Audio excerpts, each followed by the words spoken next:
I'm Ms. Schultz, and this lecture is on the topic of differentiation unit on L'Hopital's rule. So here's a picture of Guillaume de L'Hopital, that the rule that this is on was discovered by him. Alright, so let's talk about cases when, for limits, okay, so for instance, these two limits, think about these problems, when you substitute in directly, you get 0 over 0. So if you substitute in 2 for all your x's there, you get 0 over 0. Same with here, you get 1 minus 1 over 0, so 0 over 0. Now the first one we've dealt with, so if you evaluate by direct substitution, you get 0 over 0. This is called getting an indeterminate form, and it doesn't really tell you much of anything. It means the limit could exist, or and equal anything. It means the limit might not exist. We don't know. We have to do more work in order to evaluate. So this is 0 over 0 means to the first limit, we've done ones like that before. You would evaluate it by factoring, simplifying, right? Those factors cancel, then you substitute in after canceling, and you get 4. The second one, though, this method does not. This is not factorable. We need a new method. So let's come up with some strategies. So 0 over 0 reviews the indeterminate form. You need to do more work. All right. So here are your strategies before. We've taken notes like this before, but we're going to add one last final bullet point. It's our new rule. So you could factor. You can multiply by the conjugate on the top and the bottom. So the fancy form of 1. All right. You could do it numerically by making a table and see what it approaches from either side. You do it graphically, same thing. See what it's approaching from either side of the x value. And then here's our new method, L'Hopital's rule. L'Hopital's rule. So here it is. So you're given two differentiable functions, f and g prime of x does not equal 0 near some a. When you substitute in a, you get either 0 over 0, or you could get infinity over infinity. So that's what you get when you substitute in a. So that's the only time you're allowed to use L'Hopital's rule, when you have one of these cases. Now, if you have that, if you substitute in to your limit, you get 0 over 0, infinity over infinity, then L'Hopital's rule says you can simply take the derivative of the top and the derivative of the bottom, and then you consider the limit of that new function. So you take the derivative of the top and the bottom, and then you basically create a new problem yourself that hopefully will yield something that's not 0 over 0. It's not an indeterminate form. All right, so let's do an example. So let's take this one. We already know the example. The answer is 4. Let's do it using L'Hopital's rule. This is another way that you can actually apply L'Hopital's rule and maybe do some problems that you already know how to do more efficiently.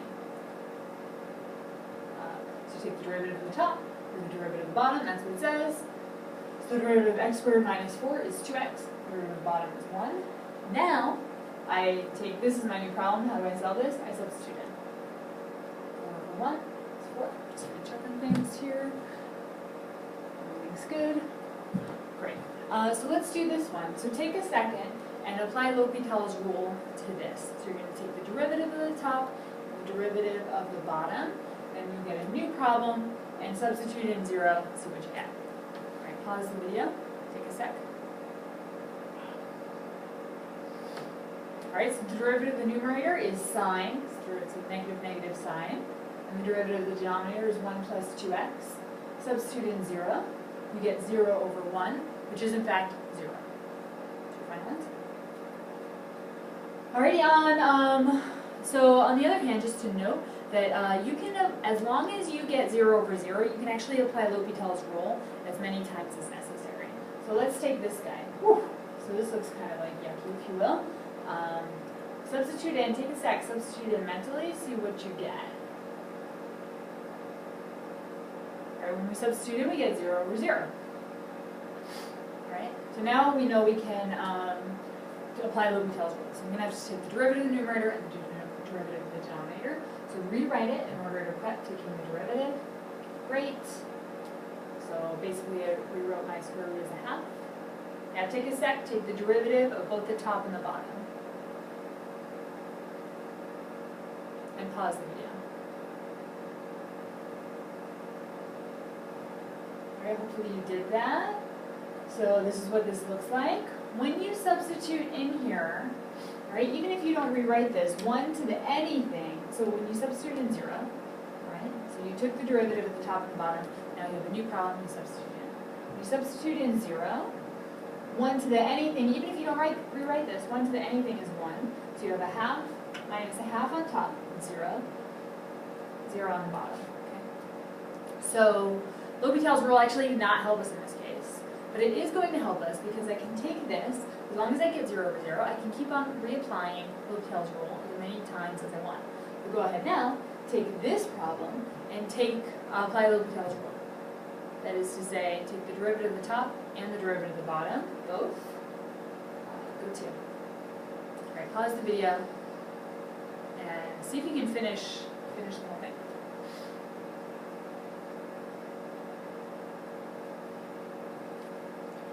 Alright, hopefully you did that. This is what you get as your derivative. When you substitute in here, this is in fact not 0 over 0. So again, 1 to the anything is 1, negative 1/4, all over 2. Not 0 over 0 is negative 1/8. So you can multiply by 1 over 2, by the reciprocal denominator, something like that. So negative 1 over 8. So in this one we had to do L'Hopital's rule once, between here and here, and then a second time in order to get our final answer. Right. So as long as you keep getting 0, 0, 0 over 0, or infinity over infinity, you can reapply L'Hopital's rule as many times as you want. But once you get anything else, you cannot apply the rule. Alright? So like, let's take this example. Let's say I took one derivative and I didn't plug in and accidentally I did it. So we know this was 0. But let's say accidentally I took the second, the derivative of this, right? I took the derivative a second time, which I shouldn't because I did not get 0 over 0. Alright? And then I plug in now, I get a half, which is not the answer. So 0, just remember, counts as a number. You have to get 0 on top and on bottom to keep on doing L'Hopital's rule. So this would be a no. It's a no. There it is. Alright, let's do this APQ 1, 1999. Alright, so I have the first derivative of f prime of x is cosine, g prime of x is 1 for all x's. I know f of 0 equals g of 0 equals 0. And then the limit as x approaches 0 f of x over g of x is which of the following? Go ahead, pause the video, come up with your answer, write it in, and we'll come back together.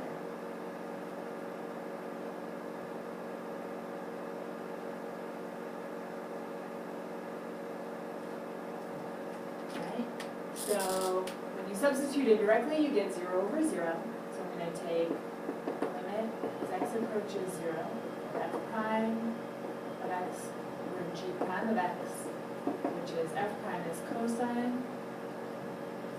So I still have the limit as x approaches 0 here, cosine of x over 1.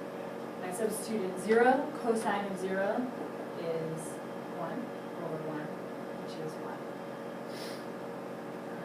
So I took the derivative of the top and the bottom. Because I got 0 over 0, I keep the limit there, and then I substitute in 0 at the end. Once I take each derivative.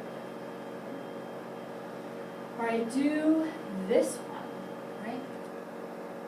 So pause the video.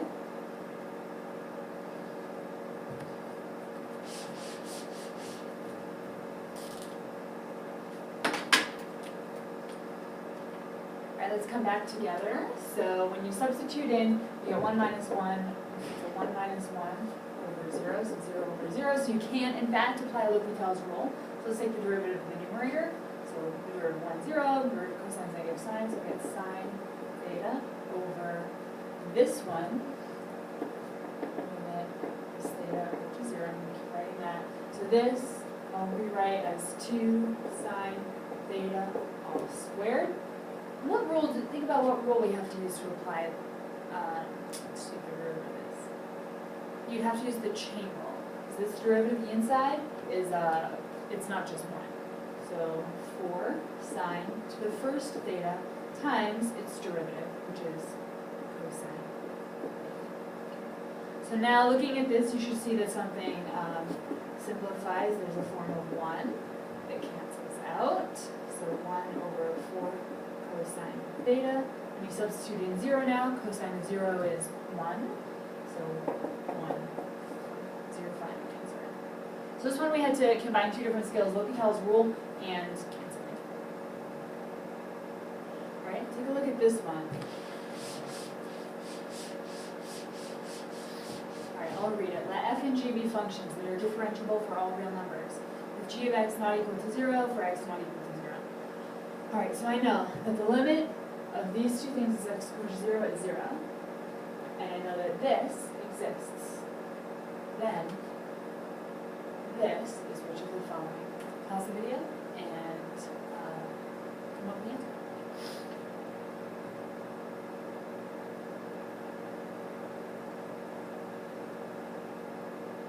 All right, the answer here is C.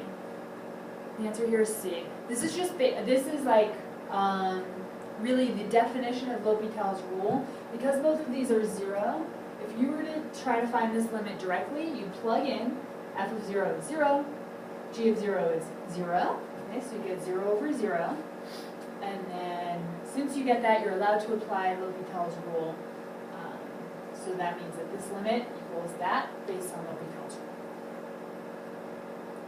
Alright, do this one. This one's a little tricky. I want you to think about how you can rewrite, and this isn't quite L'Hopital's rule, it's just a good limit problem, really. Alright, let's just do this one together. So I'd rewrite cosecant.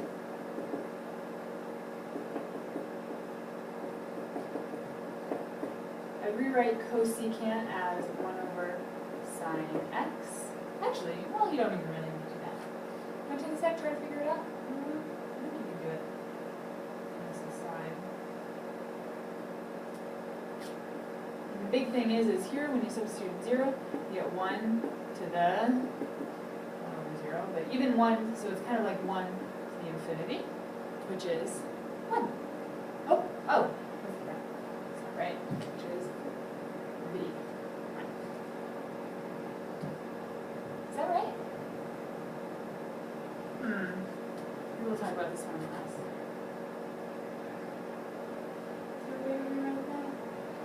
All right, thanks so much. So this was Ms. Schultz at Boston Collegiate Charter School.